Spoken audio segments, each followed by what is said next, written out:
Okay, I believe we need to recess the original commissioners meeting and open up a public hearing on the lease.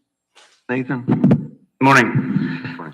The citizens of Pulaski County, Indiana are hereby notified that the Pulaski County Board of Commissioners is considering renovation and equipping of the courthouse facility operated by the county located at 112 East Main Street, Indiana. The estimated cost of the project will not exceed $12,700,000, all or a portion of which will be financed by entering into a lease with the Pulaski County Building Corporation or other funds as they may become available.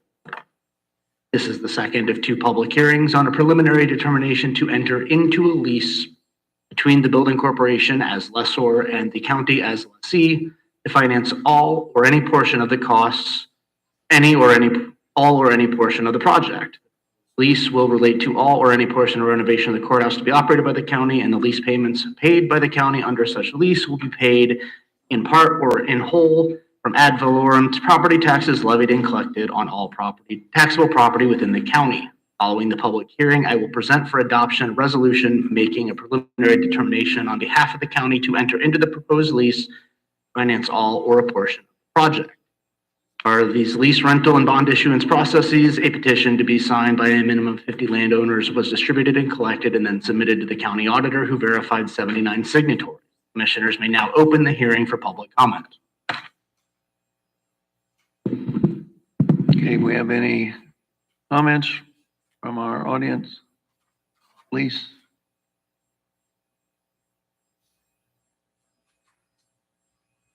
Any comments from the board? No comments?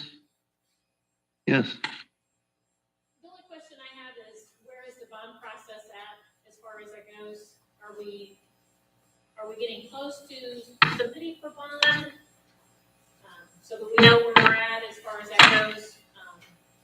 I think Nathan has a timeline on that. Okay.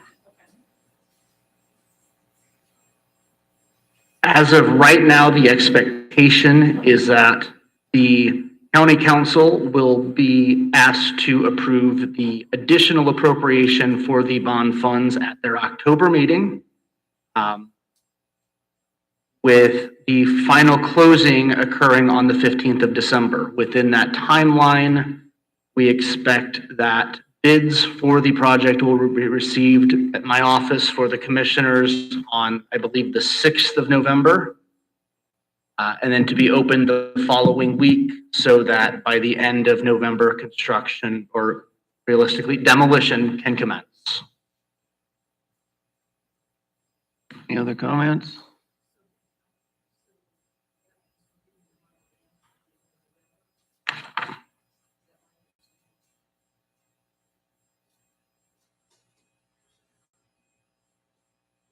Some point in November, yes. I don't know that's still TBD on Kim Blanchett's calendar, but it is in that time.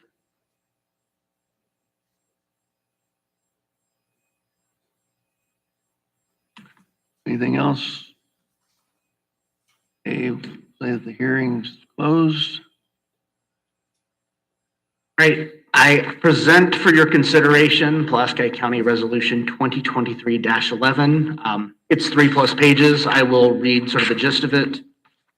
Board hereby makes a preliminary determination that there exists a need for the Pulaski County Courthouse project, and the board will take all the necessary steps to enter into the lease with the building corporation for any or all of the real estate, all or a portion of which facility will be operated by the county.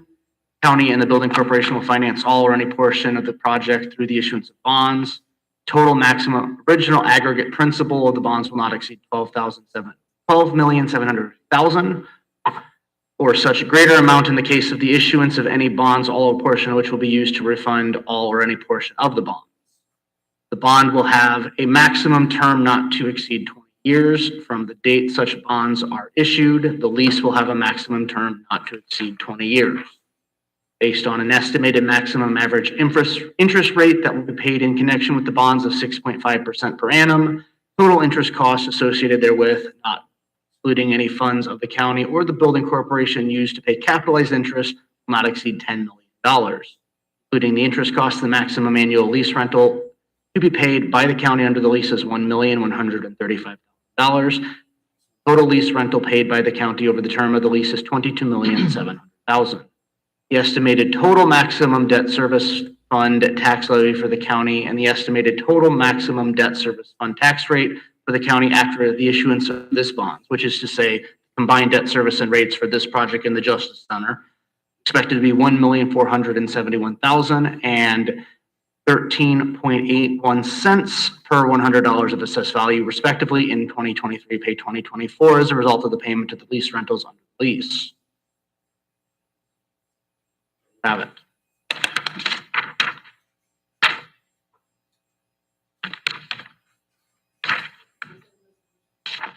I'm sorry, what? Yes, it's 2023-11.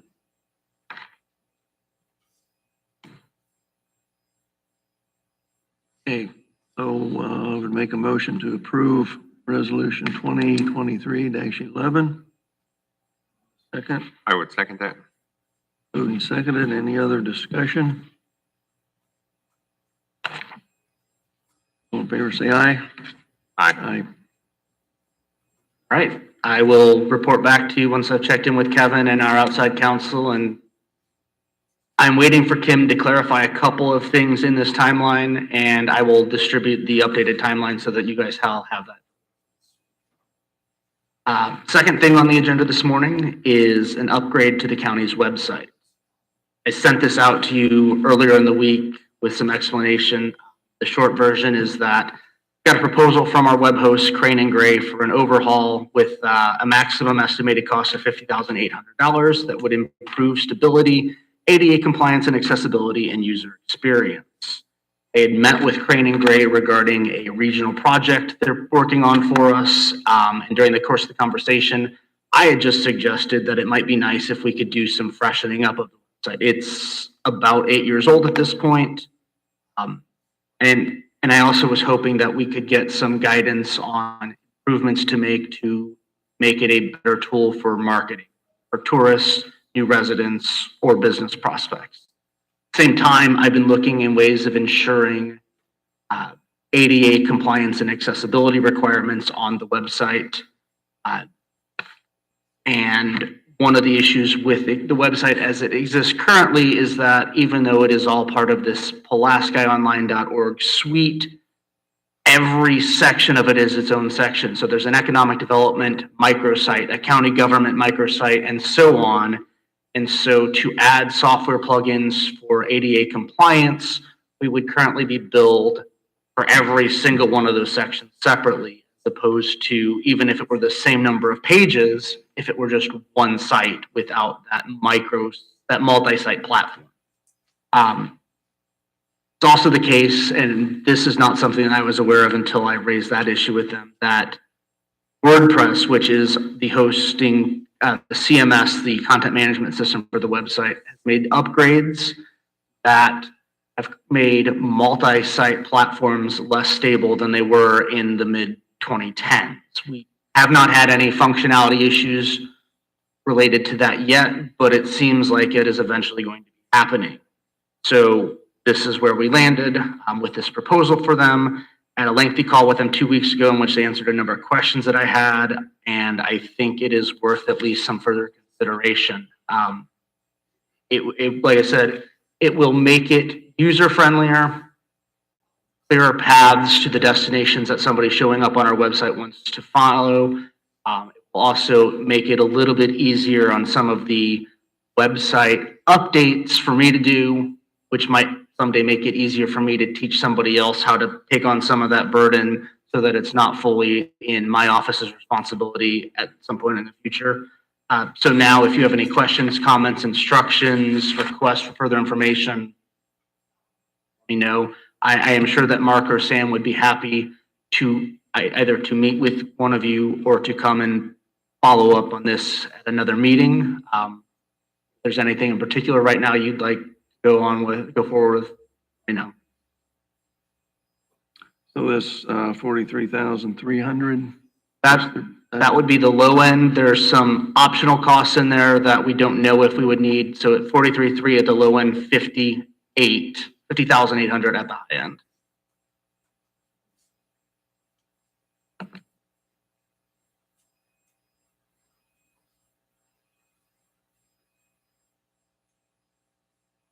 You actually seen this website in action from other departments? It would be built on the same platform we are using. It would just be an upgraded version and without the multi-sites.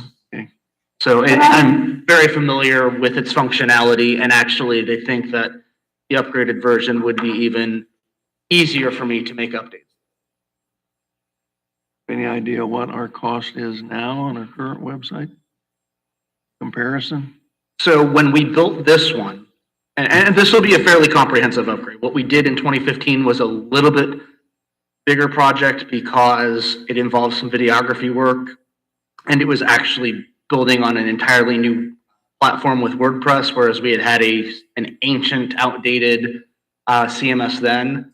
I want to say we spent about $60,000 in 2015 for the current website. Okay, so at this point, we can just take this under consideration. Yep. If there are any questions, if you'd like me to ask them to come to a meeting, let me know, and I'm certain they will be happy to answer and or to come down for a visit. And the last thing I have for you are the next steps in the CDC reorganization and restructuring. At last week's meeting, the council adopted Ordinance 2023-05, establishing the Pulaski County Economic Development Commission.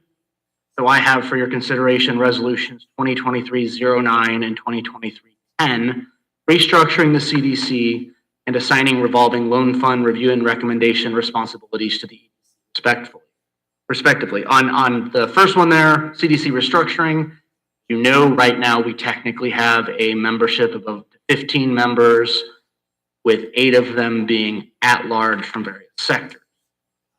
Proposed restructuring, based on the rest of what we've been doing, makes the president of the Redevelopment Commission a member for the duration of their term as president of the Economic Development Commission a member for the term of their presidency, the president of the Advisory Commission on Industrial Development, president of the Tourism Advisory Committee, 1 commissioner, 1 county council member, and as I expressed in an email to you last week, adding a 7th seat to create an odd number on that, a resident of the county employed in agriculture or an agriculture-related field who is knowledgeable in matters pertaining to agricultural economic development and appointed by the. None of those commissions we've set up really has a particularly strong agricultural focus, given the role that it plays in our local economy. I thought that this might be a good way to make sure that that voice is at the table while creating a number of boards on the seats on the board. If adopted, this resolution would go into effect on the 1st of January, except that the section about revising our bylaws to align with all of these resolutions would start immediately, so that when the newly reorganized CDC starts working, its rules are in place. And then 2023-10, like I said, that is regarding the revolving loan fund. Right now, the CDC as a whole takes on those responsibilities of reviewing. We get the credit report and other review documents from the regional development company, and then we take those into consideration, as well as how that business might fit into the community, what benefits it would allow the community to accrue, and make a recommendation to the commissioners. Since the CDC has been restructured to be less of a policy body and more of a strictly a governance body, thought it would be appropriate to pass on that responsibility to the same board responsible for doing the similar process of reviewing tax abatement requests for the council. Any questions on either of those resolutions? This has been put in front of the council yet? They are aware of it, but it doesn't go before, they don't need to approve it. They don't need to approve it.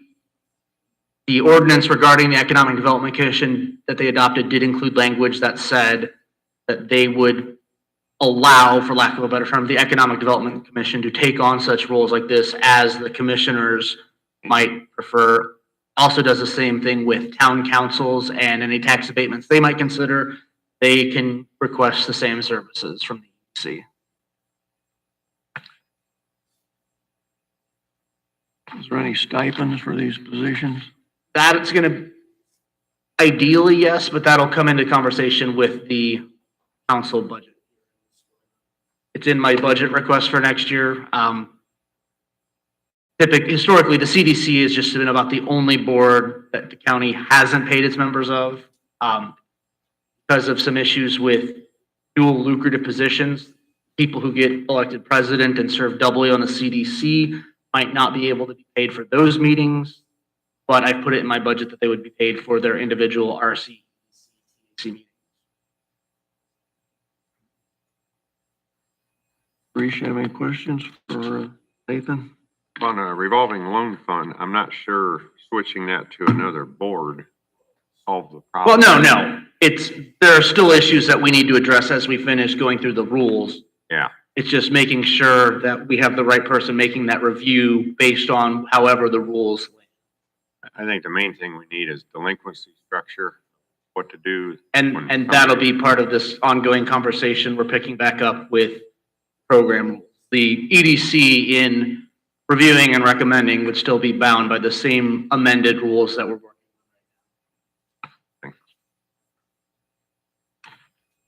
Okay, so you need a motion to approve 2023-09 and 2023-10. Okay, I would make that motion. I will second. Any other discussion? All positions are filled. It would take place January 1st. Well, they'll start serving except for the CDC on October 1st if we can get all those positions. And so that there's like a 3-month onboarding and transition so they don't go from no county responsibilities to some of them doing double duty. Okay, all in favor say aye. Aye. Aye, opposed. Right. Unless you have any other questions for me, that's all I have for you this morning. Thank you.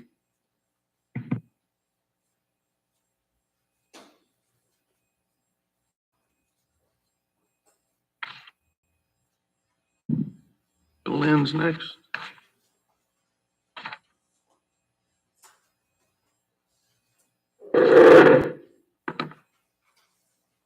Good morning. I have a couple of things that I'd like to run past you. First being, next year is going to be a huge election. Our vote vendor microvote is giving their counties new cases. Right now, we have the vote machines, the voting machines themselves are in a case. The VVPATs that we will be required to use on all machines at all polling next year are in a separate case. And the printers that we have to have are in a different case, as well as the poll pads. Microvote is giving us new cases at no cost to the county to include all of these items in one case, but the cases are going to be huge and they're going to weigh 55 pounds. And we all know the majority of the poll workers are in their 70s and 80s. They're not going to be able to lift these and maneuver these. The board has talked about utilizing maybe high school sports teams to come in on Monday afternoon to help distribute the election equipment. And then again on election night when all of the equipment returns. But ultimately it's the commissioner's responsibility to make sure that the election equipment is delivered. So I just want to give you a heads up that we might have to look at hiring a licensed and bonded moving company to come in and move this equipment for us. We're not required to use the new cases. We can stick with the old cases. That's fine. But I just wanted to give you the heads up that this might be something that we're looking at next year for the 2024 election. So volunteers are fine to do that though. If we can find volunteers, that's fantastic. We've used community service kids in the past that needed to work off some hours, and that worked out great for everybody. They worked off their hours. The county didn't have to pay them. That was fantastic. And how many people are we talking, do you think? We have 30 machines total, 5 polling locations. They tend to come in staggered on election night. So just a steady stream of maybe 4 or 5 kids for maybe an hour just to get the equipment put back. Or it could be adults as well. Yeah, absolutely. Somebody younger than me, you're saying. Right. Somebody stronger than me. Yeah. And like I said, we are required to use the new cases, but they are coming at no cost to the county. So I've asked to be put at the bottom of their list because of the move. I currently don't have any place to store the election equipment. So that's something else that I'm looking at too. Also, for IC code, the commissioners are in charge of approving the payroll line items for the election board.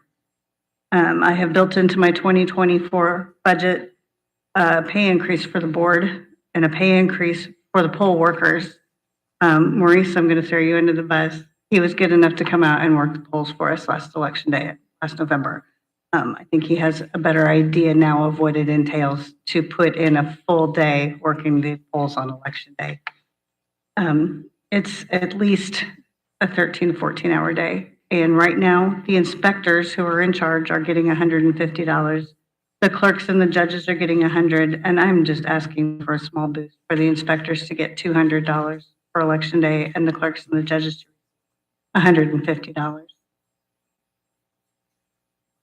And together with, and I'm asking for an increase in poll worker training. Poll worker training is going to be more detailed. There's a lot more responsibility that's going to be put on the poll workers this time. They're getting it $10. I'd like to increase it to 25. And I have built these requests into my 2024 requested budget.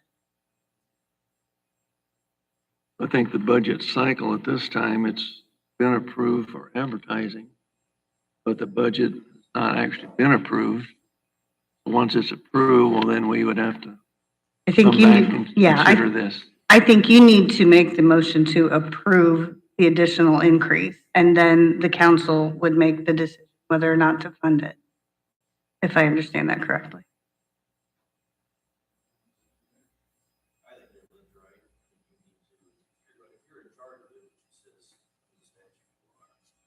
Okay, And I have a copy of that statute if you All guys right, need to. I would make a motion to approve all pay increases involved with poll worker training, poll worker. Jolene has. and I would second that. Other discussion? Again, it's probably based on your budget though, but we're moving forward with the positions. Understood. Thank you very much. Okay, all in favor, say aye. Aye. And then the last thing, and this is a lot, I am asking for permission to pursue making my part-time voter registration position full-time. I would like to include document retention with that position, with that job description. I enclosed for, I don't know if you guys got it, I enclosed for you a quote from one vendor to digitize just the books that I have in the clerk vault. That's not the volumes and volumes of files that the clerk has custody of. The difference in what is already budgeted for her part-time payroll to make her paid as a second deputy is less than $3,000. And I'm willing to supplement that out of my perpetuation fund, the clerk perpetuation fund. And I understand that does not include what the county would have to pay in benefits. But if you look at what it's going to cost to digitize all of our files, it's insane. I had 3 vendors come in last year and I did not get a quote less than $1 million. And I know there's money set aside in the renovation budget, but if we could spread this out, and Maurice knows, he's been coming to the record and retention meetings that we've been having monthly, trying to get ready for the move. There's a lot. And the judicial retention schedule itself is like 10 pages long. It's all broken down by case type. And it's a matter of going through each of these cases, files individually and determining what is closed, what's been dispensed, and what we can physically get rid of. It's a huge, huge undertaking. My staff is coming in early. They're working through lunches. Sometimes they're staying late, trying to get through these files so we can physically get rid of them, so we don't have to move them twice. And we don't have to worry about the space to store them once we get moved, once everything is done.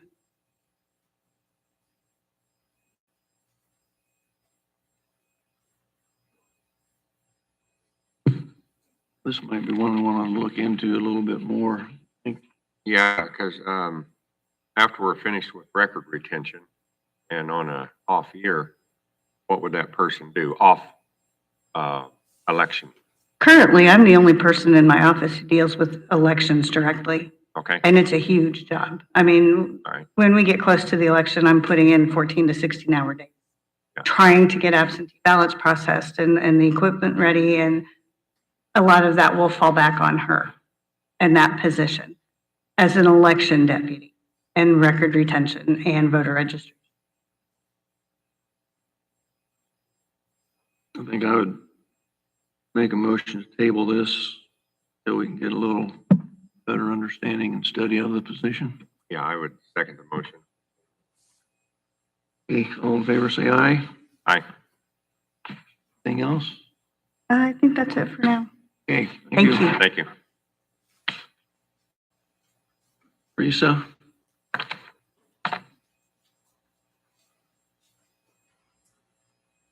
Hey, Good morning. I got a couple of things this morning.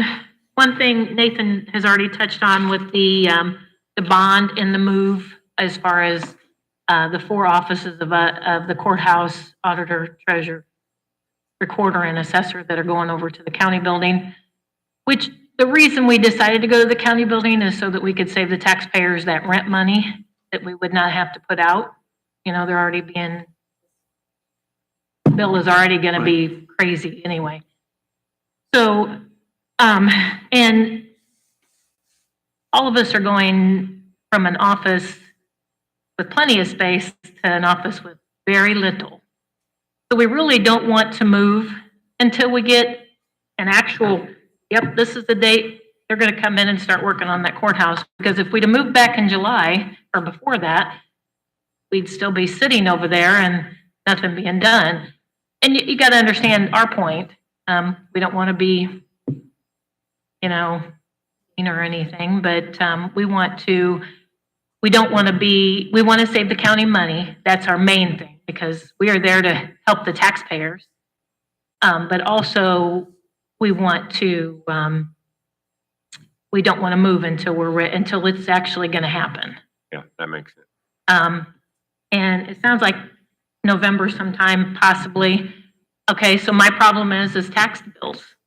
I have a tax due date of November 13th.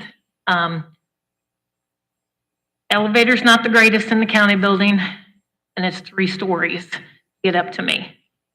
So one thing we were all thinking about, and Laura had mentioned this before, maybe doing a makeshift office out here somewhere, either out in that big room here at the county highway, so it wouldn't bother you guys during your meetings, so that it's plenty of parking, no stairs for people to deal with, easy accessibility, because in the end, it's about the taxpayer, because that's who we're here to represent and help. Right.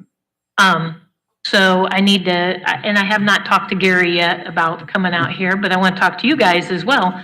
I mean, I don't want to be a hindrance to him, but like I said, I'm here for the taxpayer. I'm not here for anybody else. You should have come up and sat beside her when you came in. Well, we don't want to put you on the spot, so we'll. But usually Gary's pretty easygoing, so I mean, but I just want to get an idea of what you guys were thinking as far as said, you know, we talked about maybe possibly parking downstairs of the county building by the veterans office. There's a small office there, but there's still steps and things that it's still not really real good accessible. It's better than it would be if we were on the 3rd floor, but You're clearly on the right track as far as tax time. And I would say after the meeting, if we check with Gary and look at our other options that would be best to serve the Gary's taxpayer. got a thumbs up. All right, okay. Well, Nathan, you got any schedule here that you're processing?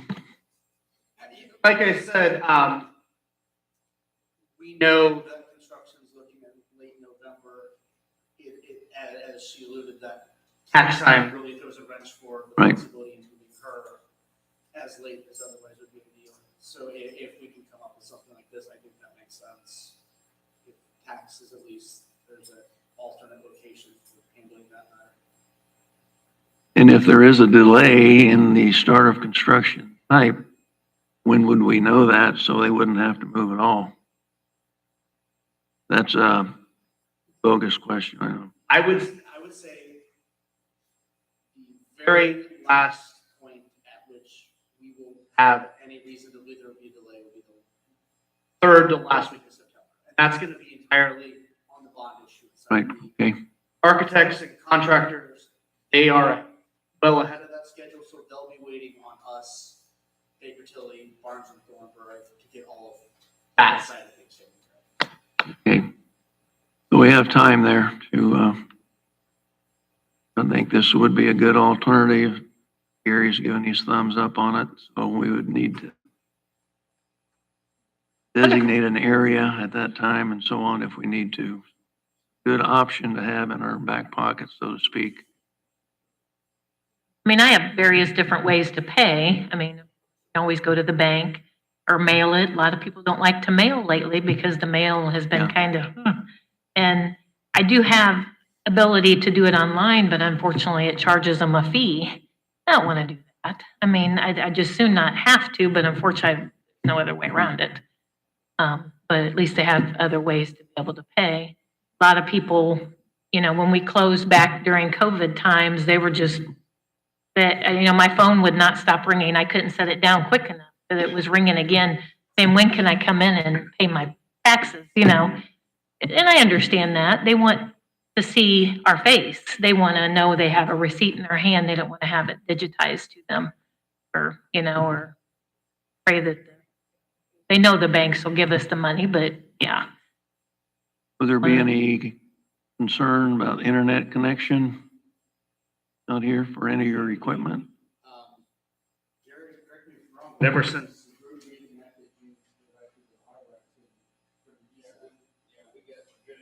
Okay, great. Yep, that's another thumbs up there then. Okay. Good.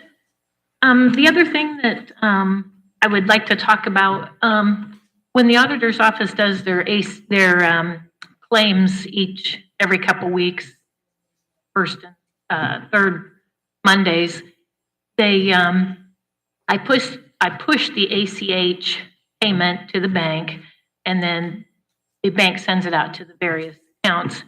And so they send you folks a list of what they're paying as far as claims through your email. And so you get it like a few days before the claims are sent, or the payments are sent out. Now, since your first meeting's on Monday night, I have been waiting to push the payment until Wednesday, because just in case Tuesday morning I get the notice from you that says, hey, we're not paying this claim. Am I safe to say that it's okay to go ahead and push it on Tuesday morning? Or because you've gotten the email ahead of time, or would you rather me keep it at Wednesday as far as the night meeting? Do you see what I'm saying? Because if it's on Tuesday, I can't pull it back because it's already in the it's already 12:01, it's going somebody's bank account. I think in most cases, we get those claim dockets in advance. Well, had a question, you would call the auditor's office. And Yeah. so, have any problem with Tuesday? I just don't want you guys coming to me Tuesday morning and going, hey, we're not going to pay this. I'm going to say, sorry, it's already gone. You know, and I can't pull from somebody's bank, or the bank can't pull from somebody's bank account that received money that they shouldn't have. I just want to make sure that we're covered, that you guys are okay with this. So what's the difference in that one day? Just not getting it a day sooner, or? Right, they're just, yeah, it just would make it Wednesday morning instead of Tuesday morning. They normally get it. I just want to make sure that we're all on the same page, and that, Well, safety wise, we might want to stay where we are. If you say never Right, Never- you never Can't say know. it may I never mean, happen. Yeah. yeah. Yeah, while Uh, paying as soon as possible is a priority to us. I think if we have the system in place, we approve them, then they go out. Best way. Kind of what I was thinking, but I wanted to make sure I sure that appreciate that. what we wanted to do for sure. But Thank you. And Thank you. in doing that, you're able to get all of the payments to the vendors in a timely fashion. oh, yes, Okay, yes. yeah, Yeah, that's I mean- top priority. Oh, yes, most definitely. All right. Yeah, we want to keep them happy. Okay. Okay, thank you. Yeah, thank you. Leanne?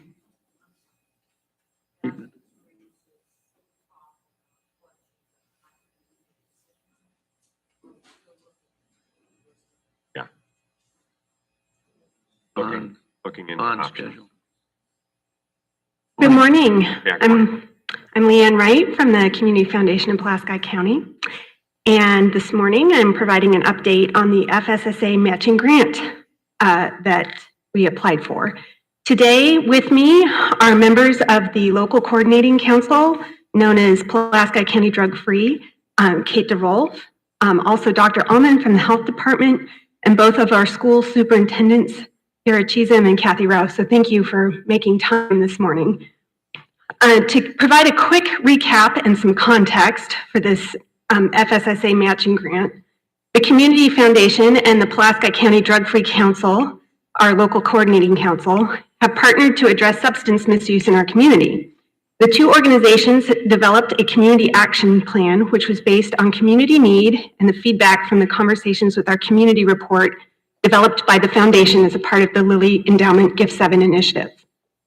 Based on the Community Action Plan, on February 13th of this year, the LCC and Foundation made a presentation to the joint council sessions with recommendations on how to utilize the funds from the National Opioid Settlement money. At that time, we also asked permission to apply for the FSSA matching opioid grant, and we received that permission. Thank you. The community was awarded $402,800 by FSSA for a grant period of July 1st, 2023 to June 30th, 2025. At the time of the award, the LCC requested the Community Foundation to serve as grant administrator, as the foundation has the ability and capacity to do so. The grant application was based on the Community Action Plan, and FSSA chose specific items from that plan to fund. They were expansion of Intrepid Phoenix, which is a workout program for recovery, implementation of a drug treatment court excluding drug testing, support for the existing community navigator position, and support for creating a prevention coordinator position. The FSSA grant is a reimbursement grant, meaning that the specific organizations involved must pay and then be reimbursed by the grant. The FSSA requires monthly reporting. We're still currently awaiting grant contracts from the state, although we are able to make claims from July 1st. Makes a lot of sense, I know. The foundation has started collecting the data necessary for reporting and will be able to begin monthly reporting as soon as the state provides that grant contract and further reporting instructions. Intrepid Phoenix has already begun expansion of services. We have been in conversation with the Superior Court to begin drug treatment court implementation. They are ready to start as soon as the state provides the grant contract. I've also been in conversation with the auditor's office to ensure that everything moves as smoothly as possible for the drug court and community navigator position. Since the grant was awarded, an additional opportunity became available when you, the commissioners, opted into SB4, the state's public health bill. SB4 requires the position of a school liaison officer. And the school liaison officer would, like the prevention coordinator, focus on substance misuse among other prevention duties. We've been in communication with the schools and health department to develop such a position. Our schools are supportive and eager to begin, and the health department has also agreed to house this position. Ideally, the school liaison officer position would be funded by the FSSA grant for 2 years, at which point the state appropriated funding for SB4 would then cover the position. We are working to get this position established and improved along the appropriate channels in the hopes to have someone hired before the end of the calendar year, as time is of the essence. That's the update. So my question for you is, would you like continued updates? And if so, what format and what frequency? Do you want them by email? Would you like me to come in person? Tell me more.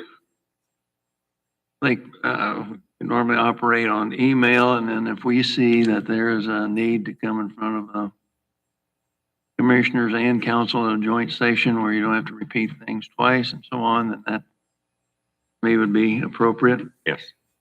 Okay. Monthly, quarterly? How would you like? Monthly's fine. Monthly? Till we get things going, then it could probably slack off to quarterly or something, but there's a lot of work to be done here on a monthly basis, it sounds like. Yes, sir. For 2 years, every month, I will be reporting to the state.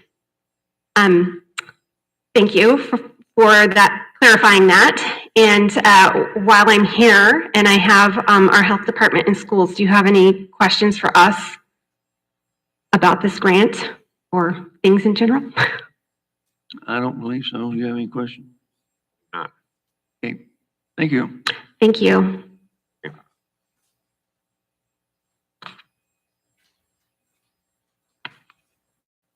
Brandon?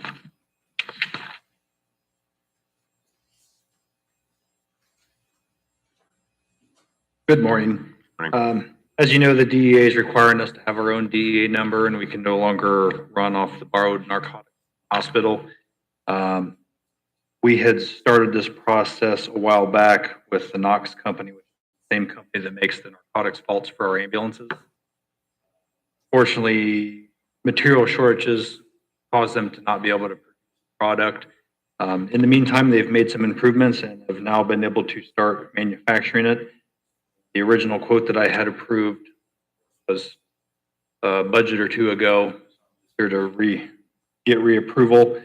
And I have a quote for the station vault in sum of $2,876. That will match the vaults in our truck with electronic pin access. 2870. And it looks like this quote is good through February 24. I do have the money in the budget. I just may have to. I think this is something that we discussed before, so I don't have any further questions about it. I'd make the motion to go ahead and make this purchase. Second. Moved and seconded. Any other discussion? All in favor, say aye. Aye. So I have any questions for me? How's the equipment running? We're getting there. Okay. I got one going in to get it finished up here next week. Rest for just parts and time slots to get it into the shop. Okay. So far, nothing new has broken. Yeah. Thank you. Thank you. Thank you. Gary?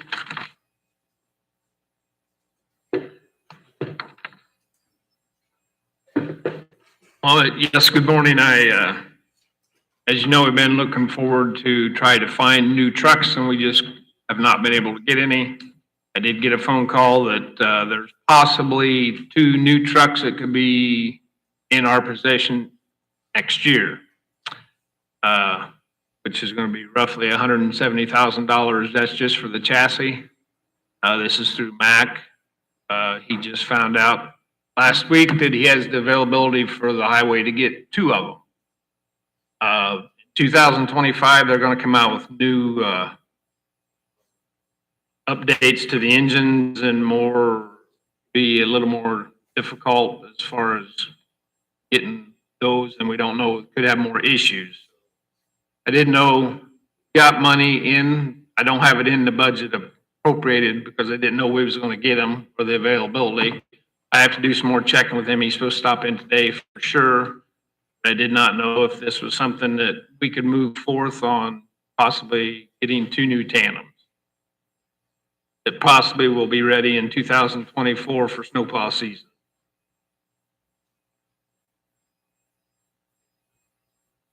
So we have 2 to trade, or how do you normally do that? Well, Normally just sell To them? be honest with you, the ones that we have to trade, not be of much value. I mean, call them death row bombs. They're not very good. We do times have to use them in the winter when we have a truck goes down, we have a service to provide, and still have used every truck that we have at least once or twice a year. I didn't know if this is something I could go ahead and check on. Once he comes, he's supposed to be here today sometime to talk with me a little more. And I said, well, I need to check with the commissioners. To see if I can get the okay to pursue it, and then I can get back with you. Or, I think it makes sense to move forward. well, supposed to have new emissions in 2025. And he doesn't even know what these new emissions are going to be, but this probably would be a good chance. We've been trying to find them, and you just can't find them. So do you pay on delivery, or do you have to do 50% up front, or how does that work? Basically, you pay on delivery. Basically, we just have to sign like a purchase order, get it in the highway's name. Right. To move forward. Basically, lock it in for us. Okay, well, I agree with Maurice. Sounds like there's a need, so go ahead and pursue, see what happens. Okay, I'll get back with you once he's supposed to be here sometime today. Okay. I'll get back with you at a future meeting, what I found out or where I had to sign my name. Okay. And then one other thing, LTAP, which is Purdue, is having a snow Olympics. It's at the Tippecanoe County Fairgrounds for basically all employees. It has like 5 or 6 different operations, safety, snowplow season coming up. They got a snowplow class, and it is on September 6th or 7th, either day. And I did not know if I could take some of my crew or as many that would want to go to that. It's at Lafayette at the fairgrounds. It's $125 to sign up, and it's $10 per person that goes. So anything I can do as far as safety and training to my guys, I think is a plus. So I wanted to check and see if that's something that I can move forth. I know this morning when I asked, there's probably about 7 to 8 people that said they would like to go, but I'm hoping that majority of them will go. That makes sense to move forward. Is that something you would come back, those that couldn't go, you would train in-house then, or? Well, there's a possibility, since it is 2 days, if one day didn't work for them, it's on the 6th or 7th. You know, if they wanted to go the next day we could, or yes, the information we get from them. Normally everything that's on LTAP is, comes up on the website. You can get the whole meeting. But as far as the hands-on, they're gonna have a snowplow competition, but 2 drivers. There's gonna be awards for whoever the best snowplow team. Okay. Well, good luck on that, Yeah. Gary. Yeah. Okay, thank you. Thank you. Carla?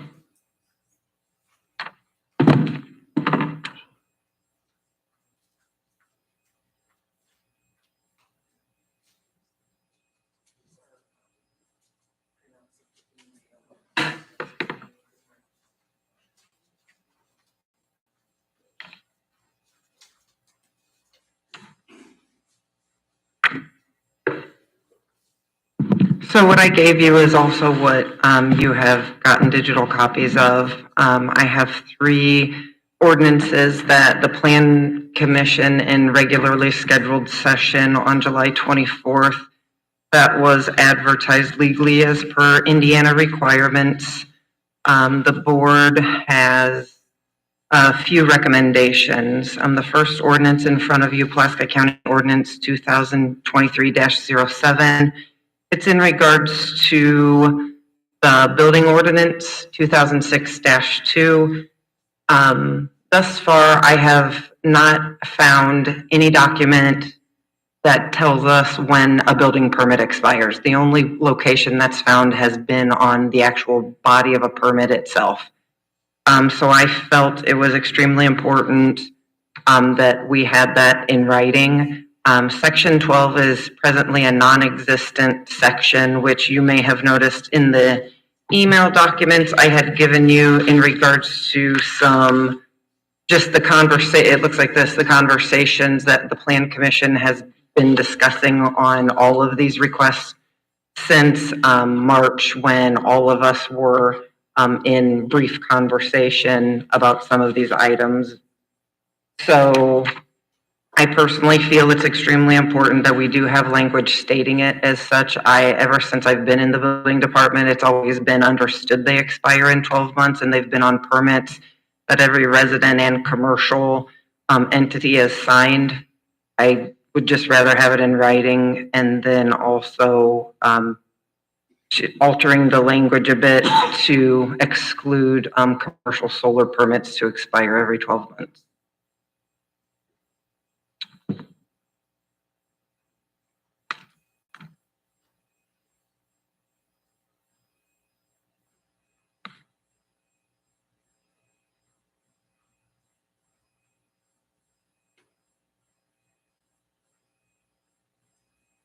We would need a motion to approve changes that are suggested.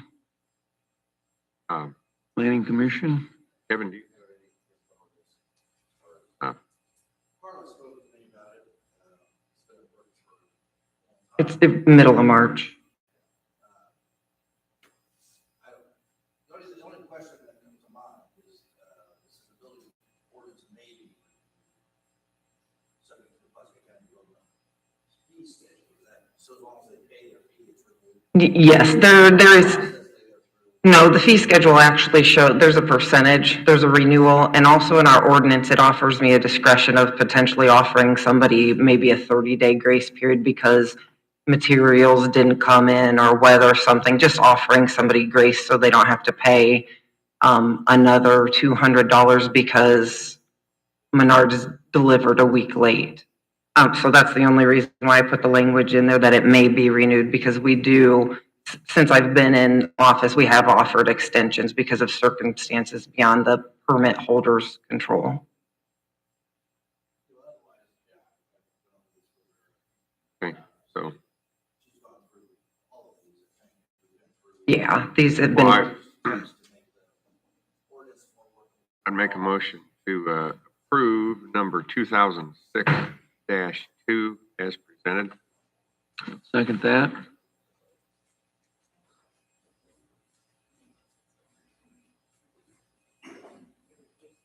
Okay, that's right.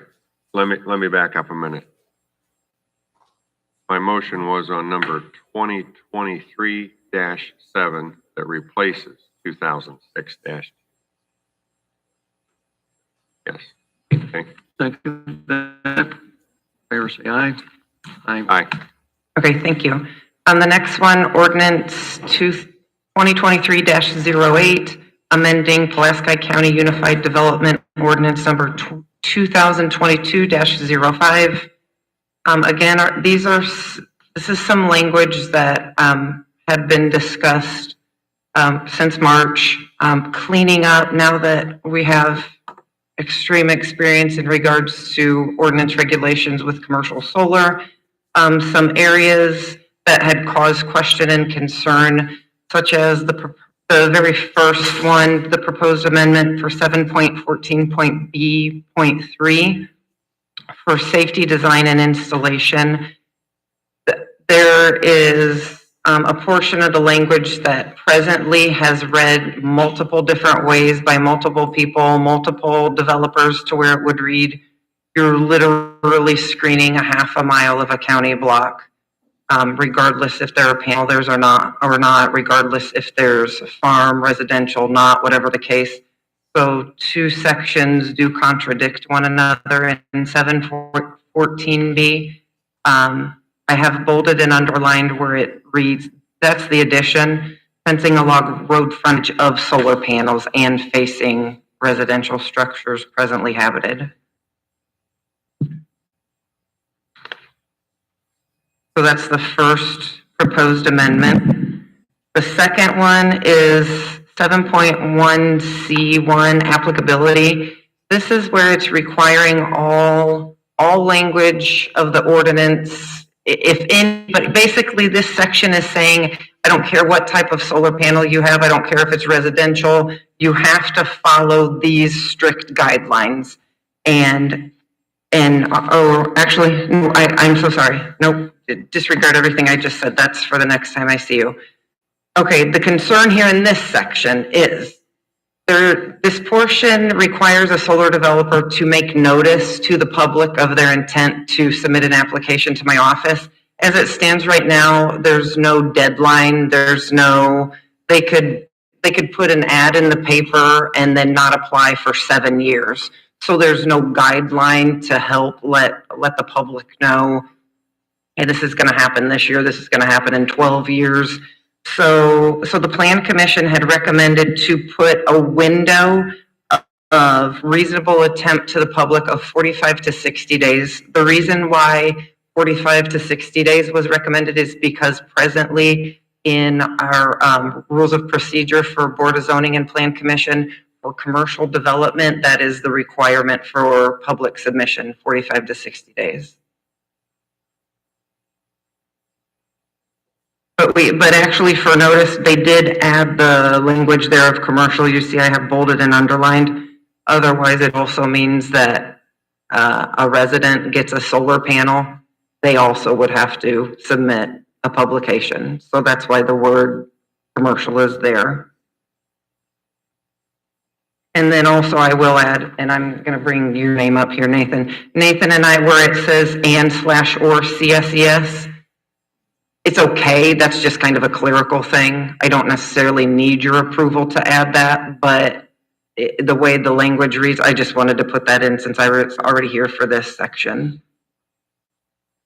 So basically, the only requested change is offering a pseudo expiration of the 45 to 60 days, so the public isn't guessing, nor is my office guessing. And so for ordinance number 2023-08, those are the only two requested alterations from the Plan Commission for your approval. Okay, so we would make a motion to approve the recommendations by the Planning Commission for 7.14.B.3, as well as 7.1C1. Is that correct? Yeah, I'll second that. 7.14.B.3 and then 7.1.C.1 as read on the ordinance submitted to you. Yes. Okay. Okay, favor say aye. Aye. Thank you. The last one, ordinance 2023-09, ordinance amending Pulaski County Development Fee Schedule. I offered supporting documentation of this chart you've all seen in regards to fee based on the 4 main solar developers that have reached out to my office. If this adjustment to commercial solar fee is approved by you, it will most likely be obsolete for these 4 because we've received an application, we've permitted, and the other 2 will most likely submit application in less than 90 days because Indiana code requires this cannot take effect prior to 90 days from first date of publication. So the Plan Commission, based on our conversations that we've had since March in regards to altering commercial solar fee, which presently, as the chart shows, is $15,000 any size project, any amount of acreage, megawatts. In conversation, it's been believed that we've spent a lot more than the $15,000 per developer, most likely. So, as I stated, presently it's $15,000 for application fee and the processing, and then any third-party engineering, etc., pays 5% surcharge on top of any invoicing that we have billed, of which one developer that has been permitted is paying and has paid the 5% of any engineering and any bills that have been submitted. So Plan Commission has requested I present to you $15,000 application fee plus $1,000 per megawatt per project, plus the costs in monitoring, which is what they're all agreeing to now. They wanted to ask for, have the 5% altered based on economic standards, and because the building department is not an accounting office, I had felt that myself or whomever may proceed in the position after I'm gone would not want to worry about that, so they altered the 5% and requesting it to be 10%. And then there's some of the language, and then a developer will pay a one-time $10,000 agreement development fee to the general fund to offset cost of employee time and development. And when it's due. Also, I feel this is very important, as I've noted several times to all of you, because the state of Indiana requires state releases for any commercial buildings. I feel it's extremely important that we have the state go through any newer structures. So therefore, I feel that they need a permit attached to their construction permit, and the state will sign off on that. We can approve it, and then the state will shut it down if it's a new commercial structure. So where the language is a new class 1 structure and industrialized building system to be built within the project area will require a separate building permit prior to the construction, and it would be made part of the original solar building permit. So it would expire along with the commercial solar permit. And then the next, you'll see a commercial solar building permit will not expire until all phases of construction are complete as per the submitted site plan. And them submitting a site plan is also presently in our ordinance as a requirement to complete the project. And then the last paragraph for this section reads 45 days from the first day energy production has ceased. A $15,000 compliance fee will be paid annually to the Pulaski County Building Department for the duration of decommissioning from first day of end of energy production till all project materials have been removed from all project sites. Statistically, based on what we've been told, that would be about 2 years for full decommissioning. So then on the chart that I had shared, showing our current fee of $15,000 through the entire project with the APC's proposed option, you see what the difference could be in the total column. And that is the third line in the color yellow. And then the other fee schedule alteration is to penalties for violations. This is for the properties that I go to for any environmental and building damage. Present, where you'll see it's the first is 200, then 400, 600, 800, and 1,000. Presently, those fees are $25, $50, $75, $100, when on average, most violations cost the county $145 for one violation.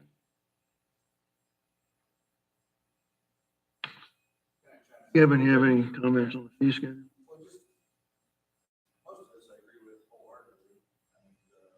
A lot of it is things that we had put together, Kevin and I did in the conversation that circulated. I'm all in favor of any solar development paying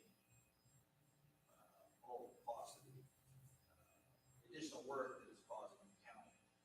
And a lot of this is addressed in this change.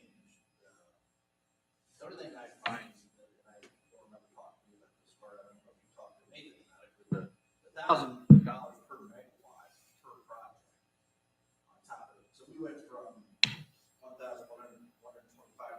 megawatt, or $1,250 per megawatt was in the ordinance, if I remember right. We found that to be excessive for a project, for example, is going to be 900 to 1,000 megawatts. You're talking over $1 million. 1.1, it would have been. For an application fee, which we couldn't really say what we were doing with that money. A lot of this, the rest of this is, the 10%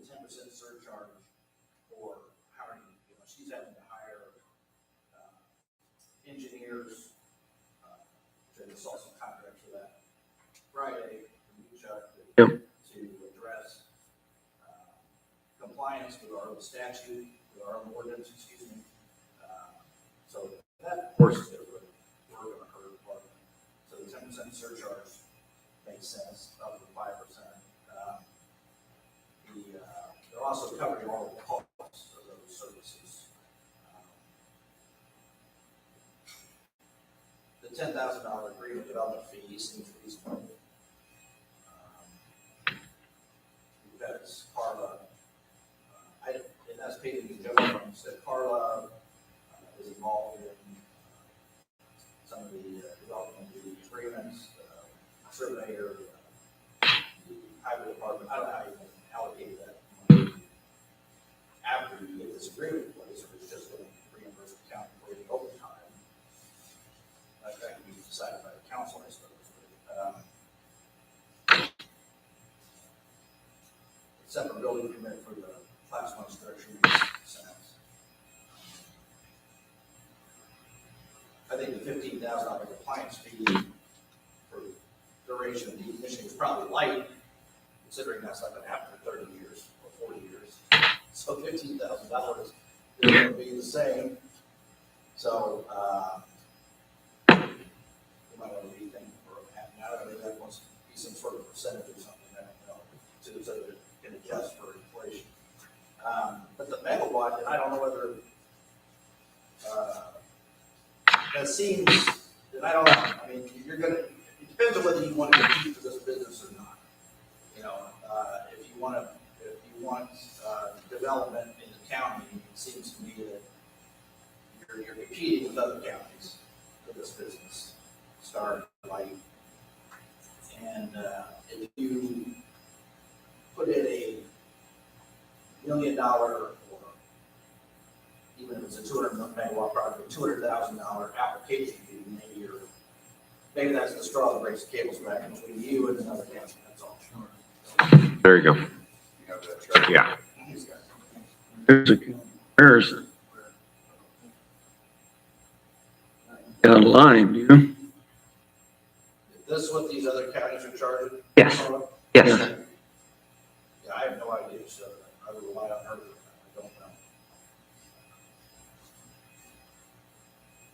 And like I had said, of those 4 developers that are on that chart, they most likely, depending on what you choose today, this wouldn't affect them because there are 90 days. Would you have cash in here, for example, zero? 20,000 is theirs. So you have 20,000, Jasper. I can't speak to these other counties, what they're trying to accomplish with that. But they're trying to, seems silly to try to accomplish the elimination of development through a fee. So I don't think they're doing that. They said they just change the rules if they wanted to change that. But you have, so yeah, you're looking at, if a developer's looking at Cass County versus Jasper right now, or Pulaski, they're looking at $20,000 application fee and $1.5 million application fee. So I don't know whether you talk about this or with Nathan. That seems to be the CDC issue as well. Anyway, those are my thoughts. I don't really know what you want to do.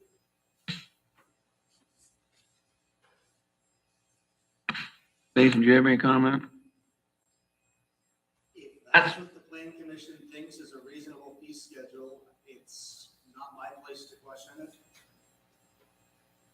I do think that whether you're talking about solar or any building permit fee, you should be able to defend a rational nexus between the work that it entails and the fee amount. And I don't know if those other fees can be justified, or if the fact that the developers are willing to accept them is a sufficient justification in the mind of those counties. I'm not the lawyer, Kevin is, he's obviously got some concerns too. I don't know, without seeing a breakdown of what would be covered by those costs versus other costs, whether there is a rational nexus or if it's just a nice little additional revenue stream for the county, which it's certainly not opposed to. But it's not a legal issue, it's a development issue, I think, that's why I said, you know, Stark County, I don't know what Stark County is, it's out on here, but in White County? 50, it's in the blue Clark column. County's, It's 50,000, okay, I mean, so you're talking about being on par with,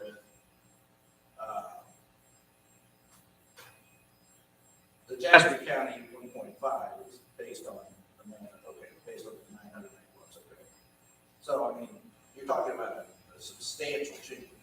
You're going back to the position, or close to the position you were in before any of the development started, which at that point, the commission, the commissioners have said, we need to reduce this because it's, when it was written, it was, I guess projects of this size weren't necessarily anticipated. It seemed to be a irrational amount of money for an application. Like I said, I'm all in favor of charging it. I don't know that you want to do it. I can't speak for the plan commission either. I don't know why do you have any other explanation as to why they need $1,000 per megawatt? Is it just a revenue stream? Partly revenue, but also because of like the ground coverage, and they would compare BP with Mammoth, which obviously is obsolete now. However, stating BP's going to pay the same amount that Mammoth did, it just didn't seem reasonable to the smaller projects. They complain about that? The Plan Commission did, yes.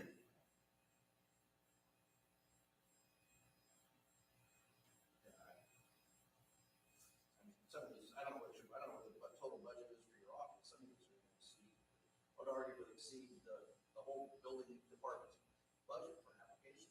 That'd be a good goal. Then I could be fully staffed, absolutely, yes. That's why I said, if it's just a revenue stream, then let's just, say what it is. Or like I said, their main argument was project sizes, because for example, if we have a 50 megawatt project that would pay the same amount that Mammoth did, not really reasonable for that developer versus the one that has the 10,000 acres versus 500 acres. well, I think one other thing is too, if we're inundated by a number of companies that are seeking land and that type of thing, that I think that this change, that is Plan Commission, would maybe help slow that some, and That actually is a concern that I have, because these 4 developers have been in consistent contact with my office. If Nathan's ever heard from a developer, then he's reached out. And honestly, I've been told there's 14 developers in the county. I've only heard from 5 of them. I think it. I mean, if you're gonna want to curtail the development of solar, then let's just say that. I mean, I feel like we give mixed messages, and I'm a lot of times have to talk to the developers in the mission department. And so the question will become, your development ordinance says you encourage solar development. You have property owners that may or may not have been approached already by these 14 developers who are looking to maybe make the switch from planting crops to putting on solar panels. They need to make an informed decision, and they need to operate within the rules that have already been laid out. If you're going to say, look, we don't want it anymore, or we want to limit it, or we want to curtail it, then let's say that, then rather than just say we're going to impose an application fee that is try to make it cost prohibitive for you to do business. That just seems like a silly way to address what might be another concern you have. I had made that mention just because it was just another concern that I have had, not necessarily based on the fee that the Plan Commission had recommended. Like I said, their main argument was because of project sizes, to be a little bit more, for lack of a way to word it, fair based on size. I'm just trying to curtail litigation. We have a lot of litigation favor of solar right now. What nobody seems to recognize is that if you were to go the other way and say, we're going to curtail solar development, or we're going to do something like impose a large application fee to minimize the development of solar in Pulaski County, there's going to be just as much or more litigation on the other side from the property owners. People saying, you can't tell me what to do with my fee. You can't put unreasonable restrictions between me and the developer on my fee. And that's the part that just seems to get lost, because no property owners have sued yet, because so far the boards and the commissioners have been in favor of the development, or at least voted that way.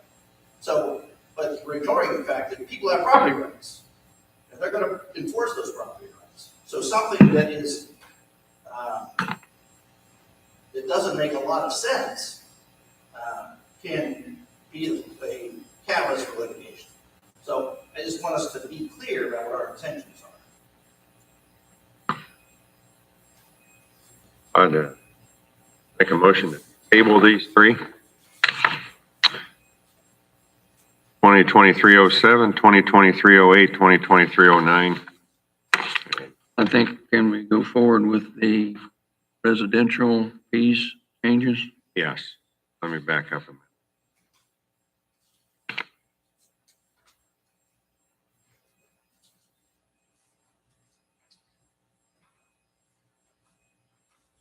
Too much paper.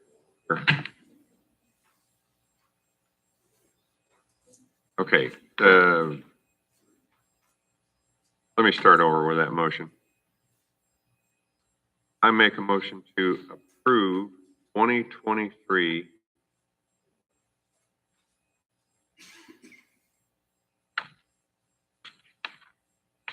kind of all together. Or what? 2023-07 is the expiration of Okay. the permit language, which Yeah. has no bearing on fee schedule. Now, which one did we already do? We already did. You said you agreed to 2023-07, which is the We've expiration, already approved that one. So 2023-07 is already approved. and 2023-08 also was the two language amendments Okay, to section 7. yes. Is there a way to approve the fee schedule on the residential fee from, the 25 to the 200, or is it all in one?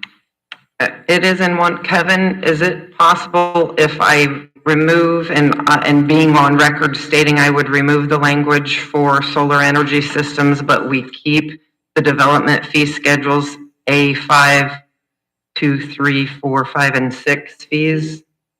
Cleaner to bring a new one to next meeting. Or it just starts over, it's 90 days for the fees to begin, but that whatever we have to do. Correct, July 24th, it was probably the third time, probably fourth time that was discussed. Correct, yes, it was regularly scheduled, advertised. What, I'm sorry? Yes, yep, we had open public comment, yes. Well, I think you can, if you're looking for a verbal commitment that the commissioners are in favor of the portion that they express, you can do that and draft new ordinance. Okay.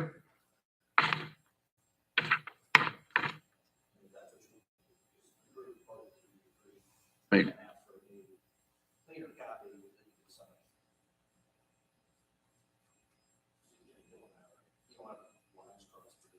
So you're saying because of what's being discussed this morning, I am legally able to put an ad in the paper about the fee schedule being altered for the violations?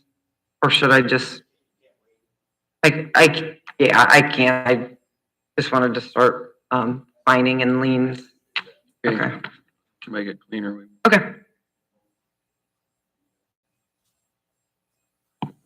So we're just tabling the fees We're tabling, schedules? yes. Which- Second that. Which is 2023-09. Any other discussion? Favor say aye. Aye. Aye. Now, can we pass this 2023-08? We already did 8. Thank you.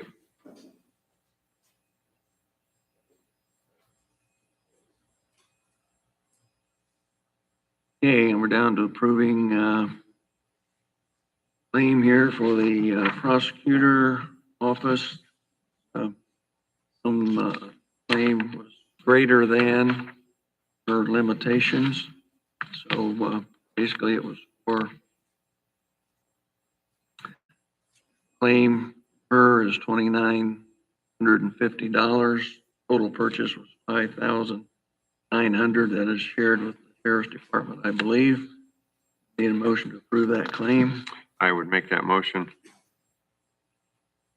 Second here. Guy, Aye.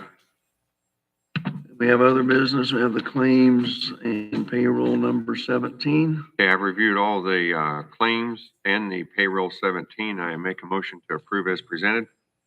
Second that. Any other discussion? Favor say aye. Aye. Regular session minutes from 8/7/23 meeting. I've reviewed those and I make a motion to approve as presented. Say aye. Aye. Other business. Reese, Kevin, Okay. public comment. If that's what you just asked for. Excuse me. Gail Lambert, community member. I find it interesting that Pulaski County feels that they're going to be unable to compete with other counties for solar business. White County, as you have seen on your fee schedule, charges $1,750 per megawatt. They have done that from the get-go. And I'm sure you've all driven through White County and you realize the number of wind turbine farms, and you also realize now the construction of solar. And that solar is now extending to the east side of Monticello, so it's going eastward. $1,750 a megawatt is not hampering any kind of building. It's not scaring away solar developers in White County. There are other counties that charge the same amount of money. There have been counties, whether it's Howard County, Grant County, I forget the different counties that are going through restructuring fee schedules in preparation for solar. So it's not irrational to think that a mere $1,000 is going to scare away any future development. Counties are now going through the process of putting a cap on what can be developed. They're studying that. Or they're putting a moratorium. Fulton County, as you're aware, just put a week or two ago, a 1-year moratorium. Because they wanted to slow things down, they wanted to study. They wanted to get things in perspective. And we've never done that. So that is something that maybe could be considered. In the counties that have moratoriums, that have placed limits, I've not heard of any lawsuits from landowners, from farm owners. So that's a possibility. You never know what can happen. But I think people appreciate just to slow down and an examination of what's happening. And once again, I see nothing irrational about charging $1,000. I think the county council is kind of going through budget now, and I think a statement was made that we need to make the solar developers pay. Maybe pay more in taxes or do away with perhaps the tax abatements. Well, charging $1,000 as opposed to what we're charging now might be a little bit better way to get some income. So let's just don't throw this idea out the window. All right, thank you for listening to me. Okay, Thank you. Gail. address some of that. Yep. I don't know whether White County or Jasper County is using the 1,750 per megawatt as a deterrent to more development. That's my point. To address Ms. Lambert's comments, Pulaski County did say that we make that the fee schedule would make solar not competitive here. I said that as a possible outcome to increasing the fees again. Because I'm looking for consistency. We went from, I forget what it was, 1,250 per megawatt was in our ordinance. We cut that back to $15,000 application fee. And now we want to go back up to 1,000, and there are other counties that are charging these large amounts per megawatt. But the planning commission wasn't the one who decided the 15,000. Yeah, The plan commission decided the 1,250 previously, and then now 1,000. no, we brought it to the commissioners to change it to 15,000. And the Commissioners commissioners approved. changed it to 15,000. Yeah, same thing you're doing now, asking that they change it, because the commissioners have to approve the change. Regardless, I'm not blaming anybody. It's simply a statement that what are you trying to accomplish with the charge per megawatt, and where does that money go? Is it, if you're using it as a deterrent, that seems to me a silly way to do it. Like, if you want to say, this county will only allow development of X percentage of acreage per, in solar, you can do that. And that would be a more logical way of approaching it than saying we're just gonna put in I don't know whether the $1.5 million, if that was collected by Wright County, what they did, if they just put it in a general fund, or if they use that to fund their building department for the next 10 years, I don't know. And I'm not opposed to a per megawatt charge. It's not, that isn't really the issue. The issue is simply, if you're using it to curtail development, to me, that is more of a problem for potential litigation than if you get a logical curtailing of solar development. Because despite what Ms. Lambert might say, that of course, property owners who have the potential to develop their land in a solar or whatever it is, and the government is getting in the way with that, with an illogical step, of course that's going to prompt litigation. They would say, you're getting between me and the profits I could earn on my ground. So, or a moratorium, those are just inherently a bad idea.